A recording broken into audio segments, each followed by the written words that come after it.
feels really nice to be back in Bluelion. This is where it all started actually for us. And to be back and to retrace our steps and to share the story, it's thank you so much for giving me the opportunity. It means a lot. My name is Gayathri Venkat. I know it's a big Indian name, so you can call me G. That's how everyone calls, so it's easier.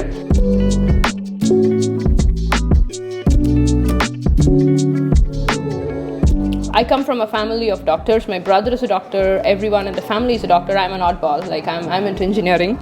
The reason for that was I didn't have the stomach to basically go through the medical training. And at that point in time in India, it was not that great with the sciences or the high-tech equipment, or we didn't have the privileges that some of the Western countries have right now. And that forced me to move to the next best thing, which was software engineering. Then we moved to US and I started working for Symbionix, and it changed my entire perspective on medical simulation, education and training. For my master's, I did a thesis which basically interviewed about 200 to 250 women, asking them what stopped them from going into medicine, because some of my own friends, they loved medtech. They wanted to do something different, something that changes humanity, but they didn't. You would be surprised to see how many women, or in general people, avoid surgical simulation, or avoid surgical training because there was not proper aids or proper training material available for them to pursue it in such a way that it is easier and it is more effective. The interesting part was that every one of them had a story similar to me, saying that they didn't. Some of them felt disgusted, some of them felt weird. So then it dawned on me that what if we can have something that does not, go through this way of cut opening a live animal or working with cadavers, but digitizing it. And Symbionix was an amazing synergy, but still there was something missing. And that's when I met Venkat, who is my founder. And when we started talking, we had this idea of coming up with our own startup that integrates haptics, robotics and artificial intelligence and medical simulation into one cohesive training system.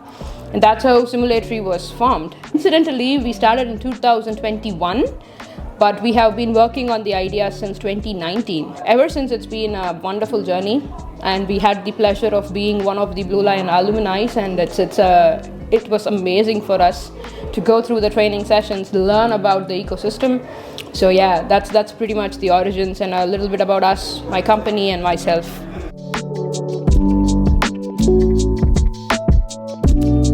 We started the startup in 2021, like I said.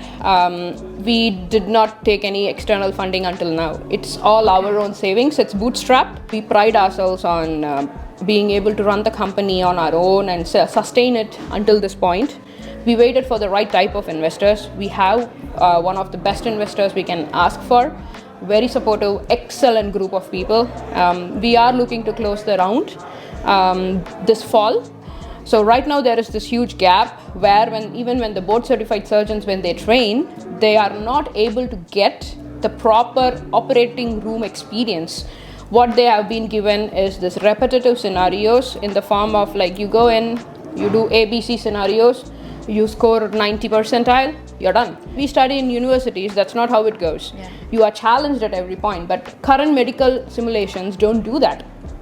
Our aim is to use our expertise in haptics and artificial intelligence. We have our own patented AI algorithms where we use generative GANs, generative adversary networks, which basically create more data for us. And what we do is we give them a different scenario every time they try. Let's say a surgeon is a board certified surgeon and he just wants to keep up with his skill level.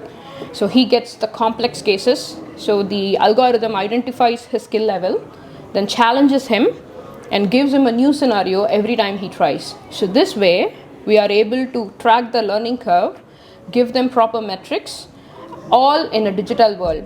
And with haptics, we are able to provide real force feedback, which basically you can feel the tissues, you can feel the bone, you can feel blood, just like how it is in the OR. We already have paying customers.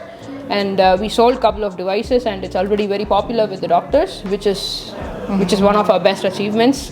In 2 years, we developed a product, we got it to market, and we sold it. So I think we can pat ourselves on the back saying we are one of those very few startups that can, proclaim.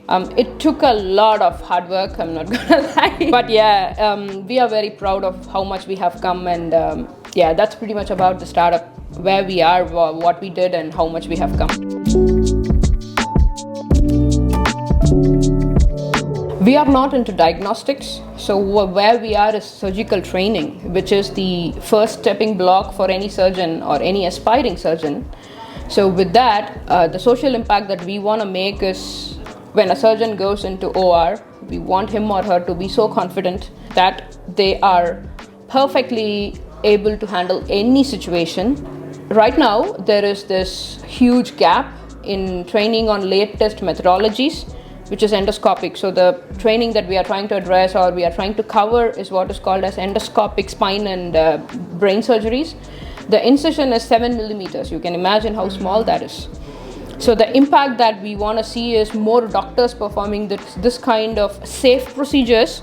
We want to take endoscopic surgeries to where laparoscopy is today. So the impact that we want to have is get more surgeons to train on our system, so they are more confident, make it affordable to our competition in such a way that the hospitals or the surgeons are not burdened. Where we want to make an impact is make these surgeons, give them unlimited access to unique cases, so more surgeons train on it, more can keep up the certification, thereby many can actually do the safer procedures.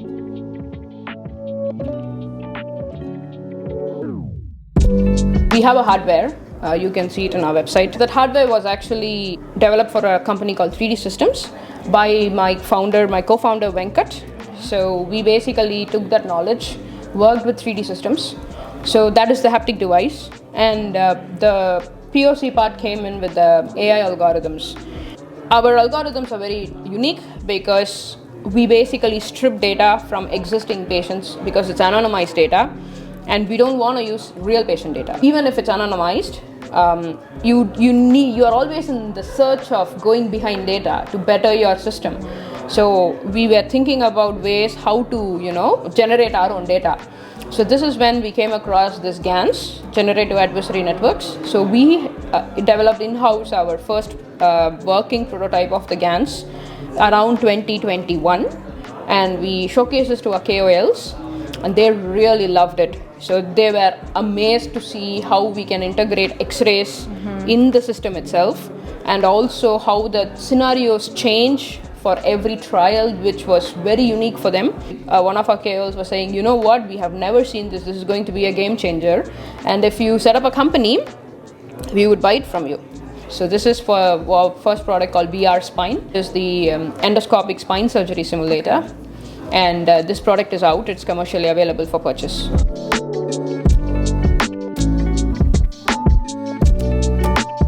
One big hurdle that any startup faces is adoption, right?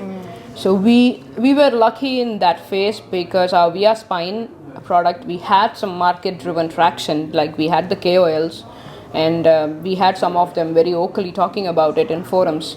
So one of the bigger hurdles that we faced was when we demo the product, people were like, okay, but I don't like technology. I mean, I was like, okay, you don't like technology, that's interesting, because what current trend is that people fail to understand software is going to eat everything. Digital health is going to consume everything. So if you're not on the cusp of adoption, you're going to be left out, right? How do you nicely say this to your customers? That was one of our challenges, and that's when we figured out, rather than us talking, maybe our KOLs, key opinion leaders, we started letting them talk. And they started explaining, bells started going on for the other guys. And this was very difficult for us in the beginning. Haptics is very subjective, so how do you convince? They were fascinated by it, but they were reluctant. So our initial sale conversions were very tough. But then once we moved that hurdle and once we had our first sales, it has been very smooth. So that was one hurdle. The second one was financing the company, because like I said, we bootstrapped it. So it's our own savings. So how much are we going to keep pumping into the company? And when do we actually go out and raise the money? And this was one thing that we took a step back And when we started getting a lot of traction, we knew at that point we have to go out.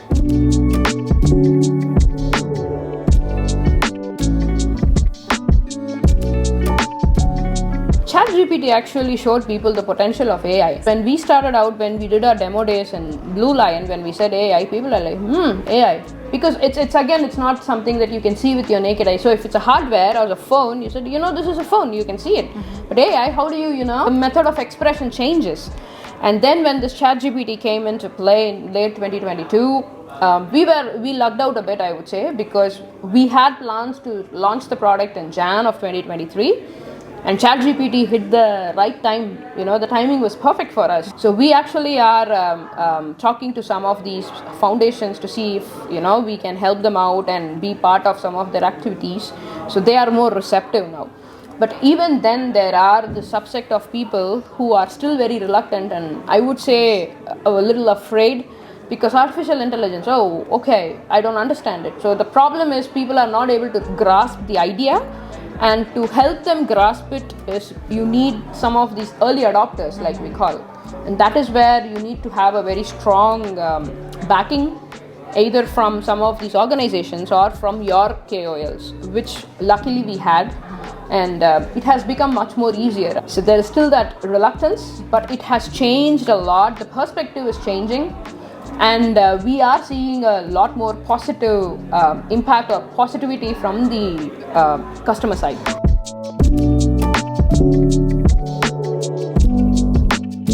So my experience being part of a startup, I'm going to say this, the journey is rewarding. You just have to persevere and you have to have patience. So things don't happen overnight. And when it's your own startup, there is too much riding on it from a personal perspective, because it's your baby, right? It's your child.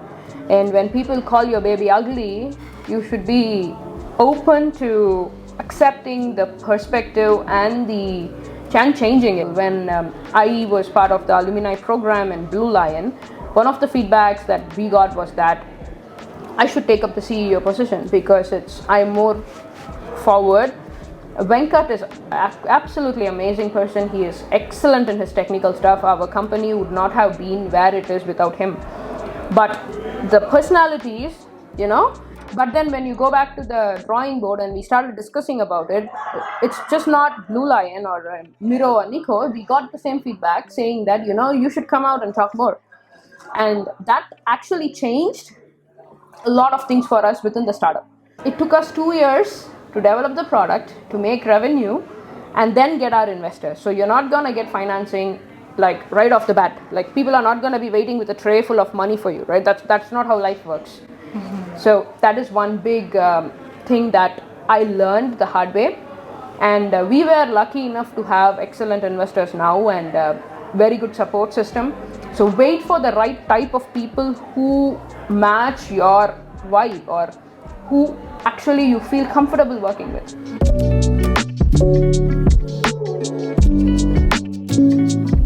We did face a lot of language barrier.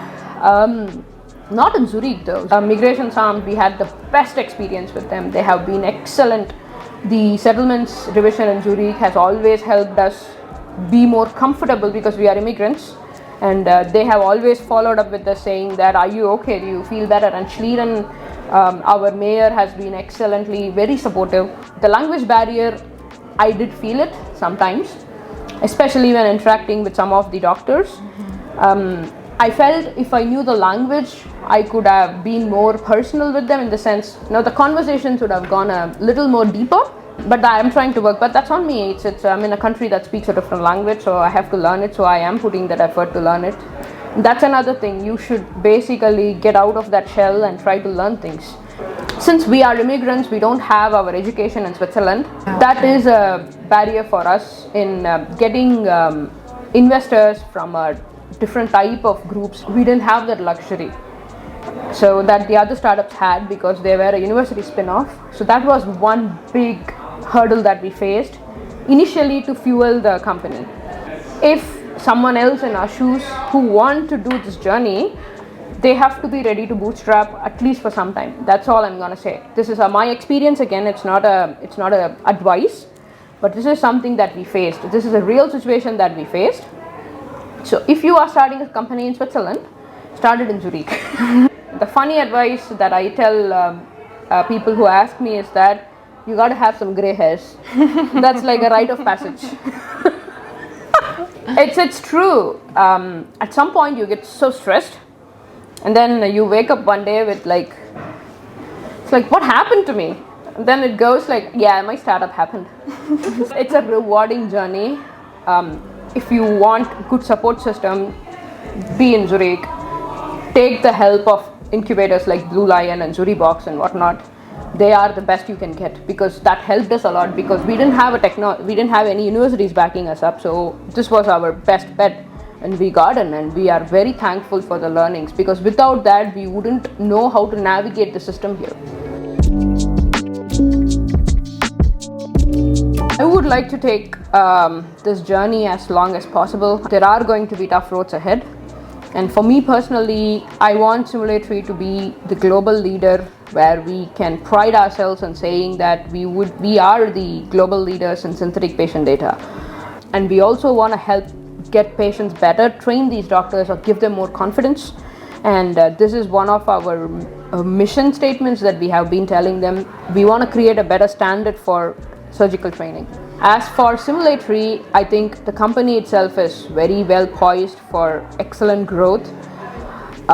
We have been getting so much traction from some of the big medtech companies. They want to work with us, which is thrilling, and we see great potential. And I see really very bright future for us as a company, and we are very lucky to be able to service these customers who put their trust in us. And as one of the executive members in the company, I feel very proud that this is really happening. It's like a dream, you have this vision when you start the company. It's like, yeah, I want to do this. And when you are so close to achieving it, you have the sense of pride, and something that you develop from scratch is helping so many people, and people actually like it. So that's the thing, you're right. You can develop a lot of stuff, but making it likable and scalable is a different thing. And to see it sitting in the forefront is so rewarding, and I would never ever exchange it for anything, not even for $1 million. Maybe in funding to Simulatory, but